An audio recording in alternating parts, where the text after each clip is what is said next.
Hello friends, আসসালামু আলাইকুম। আমি শ্রদ্ধা আজকে আমি তোমার সাথে শেয়ার করবো how to picture style border effect and layout in MS power point Bangla. আজকে আমি তোমার সাথে শেয়ার করবো কিভাবে এমএস পাওয়ার পয়েন্টের মধ্যে পিকচারের স্টাইল বর্ডার ইফেক্ট এবং লেআউট ব্যবহার করতে পারি। তো কাজটা করার জন্য মিনিমাইজ করি। মিনিমাইজ করার পরে তো কাজটা করার জন্য আমার এখানে একটা পিকচার নেওয়া আছে। পিকচারটার মধ্যে আমি বিষয়টা তোমাদের দেখাবো। তো কাজটা করার জন্য আমরা কি করব, বিষয়টা করার জন্য আমাদের এই যে এখান থেকে পিকচার স্টাইল দেওয়া আছে। তা এখন আমরা আমাদের পিকচার স্টাইলের মধ্যে আমরা এখানে ক্লিক করব। এখন আমাদের বিভিন্ন কিন্তু পিকচার স্টাইল দেওয়া আছে। এখন এখান থেকে আমি চাইলে পিকচার স্টাইল দিতে পারি। এখন আমি এখান থেকে আমরা এই পিকচার স্টাইল থেকে আমি ধরো এই পিকচার স্টাইলটা নিলাম। ব্যাস, নিলে কিন্তু এরকম স্টাইল চলে আসলো। পর আমাদের পিকচারের বর্ডার, আমি যদি পিকচারের বর্ডার চেঞ্জ করতে চাই আমি চাইলে পিকচারের বর্ডার চেঞ্জ করতে পারি। তো এখানে আসা আমরা আমাদের পিকচারের বর্ডারের কালার কিরকম থাকবে এখান থেকে আমরা এই পিকচারের বর্ডারের কালার দিতে পারি। তাছাড়াও আমি যদি এই যে মর আউটলাইন কালার আসি এখান থেকে আমি একটা কালার সেট করে দিতে পারি। এই যে কলাম এখান থেকে কাস্টম থেকে আমি কালার সেট করে দিতে পারি। পর ওকে দিলে এদের এরকম কালার সেট হয়ে গেল। পর আমি যদি এভাবে ছাড়াও আমি এই যে ইডপার দিয়ে সেট করতে চাই, আমি যদি এরকম দেখাই দিই যে এরকম কালার চলে আসলো। ব্যাস, এটা দেখলাম। দেখার পর আমরা এখানে আসার পরে যদি এই বর্ডার আমি উইথ মোটা করতে চাই তো উইথ আমাদের চিকন মোটা করতে পারি। পরে ড্যাশ ড্যাশ দিতে চাইলে এদের ড্যাশ ড্যাশ দিতে পারি। এগুলো আমি দিতে পারি নিজেদের মতো। ব্যাস, দেওয়ার পরে আমাদের এখান থেকে তো আমি দেখলাম পিকচার বর্ডারের বিষয়টা, পিকচারের বর্ডারের কিরকম রাখবো।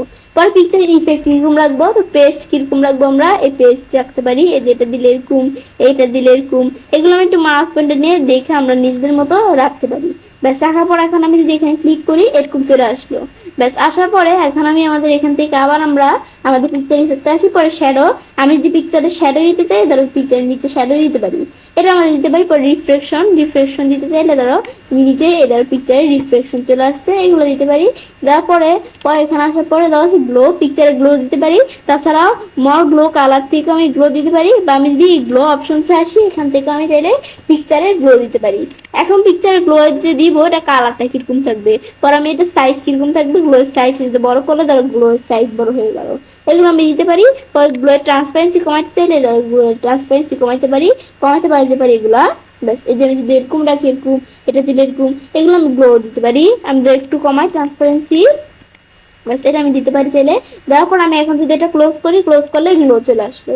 গ্লোয়ের পরে দেওয়া আছে সফট ইফেক্ট।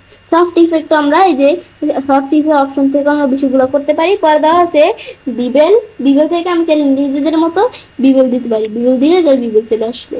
এটা আমি দেখলাম কি কাজ করে। পরে আমরা আমাদের আবার এখানে আসবো, আসার পরে বিবেলের পর দেওয়া আছে 3D রোটেশন। 3D রোটেশন আমরা কিরকম রাখবো, দিলে কিন্তু 3D রোটেশন চলে আসলো। ব্যাস, এটা আমি দেখলাম 3D রোটেশন কি কাজ করে।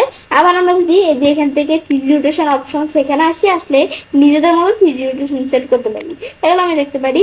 পর আমাদের দেওয়া আছে পিকচার ইফেক্ট, পিকচার বর্ডার পর পিকচারের লেআউট দেওয়া আছে। তা আমি এখানে আসে নিজেদের মতো পিকচার লেআউট দিতে পারি। এখন আমি পিকচার লেআউট দিব। পিকচার লেআউট মানে পিকচারকে একটা স্মার্ট আর্টে পরিণত করা।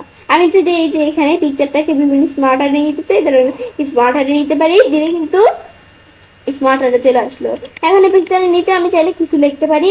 আমি ধর এখান থেকে লিখলাম কি, আমাদের এখান থেকে লিখলাম ব্ল্যাক পিঙ্ক। ব্যাস, লাগলে এখানে কিন্তু চলে আসলো। এটা আমি দেখলাম কি কাজ করে। তারপর আমি যদি এইটার কালার চেঞ্জ করতে চাই ধরো পিকচারটার কালার চেঞ্জ করতে পারি, এই যেরকম দিলে কালার চেঞ্জ হয়ে গেল। পরে দেওয়া আছে স্মার্ট আর্ট স্টাইল, আমাদের স্মার্ট আর্ট আছে এই স্টাইল চেঞ্জ করতে পারি। এই যদি এরকম দিই এই স্মার্ট আর্টের স্টাইল কিন্তু চেঞ্জ হয়ে গেল। পরে অ্যাড শেপ, অ্যাড বুলেট আরও বিভিন্ন অপশন দেওয়া আছে, এগুলো আমি নিজেদের মতো সেট করতে পারি। এখন আমি যদি রিসেট গ্রাফিক্স দিই, দেখো আমাদের যত কাজ করলাম সব বিষয়গুলো কিন্তু রিসেট হয়ে গেল।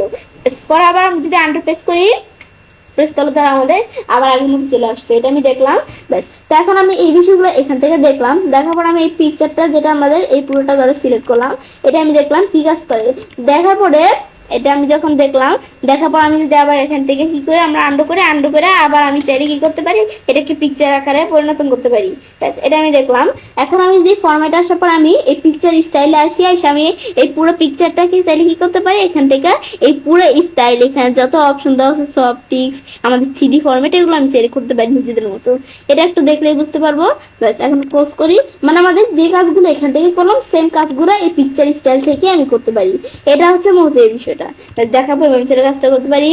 এবং খুব সহজ এমএস পাওয়ার পয়েন্টের মধ্যে পিকচারকে স্টাইলস, বর্ডার, ইফেক্টস এবং লেআউট ব্যবহার করতে পারি। ফ্রেন্ডস, আমার আজকের ভিডিও তোমাদের ভালো লেগে থাকে আমার চ্যানেলটি সাবস্ক্রাইব, লাইক করুন, সবার সাথে শেয়ার করবে।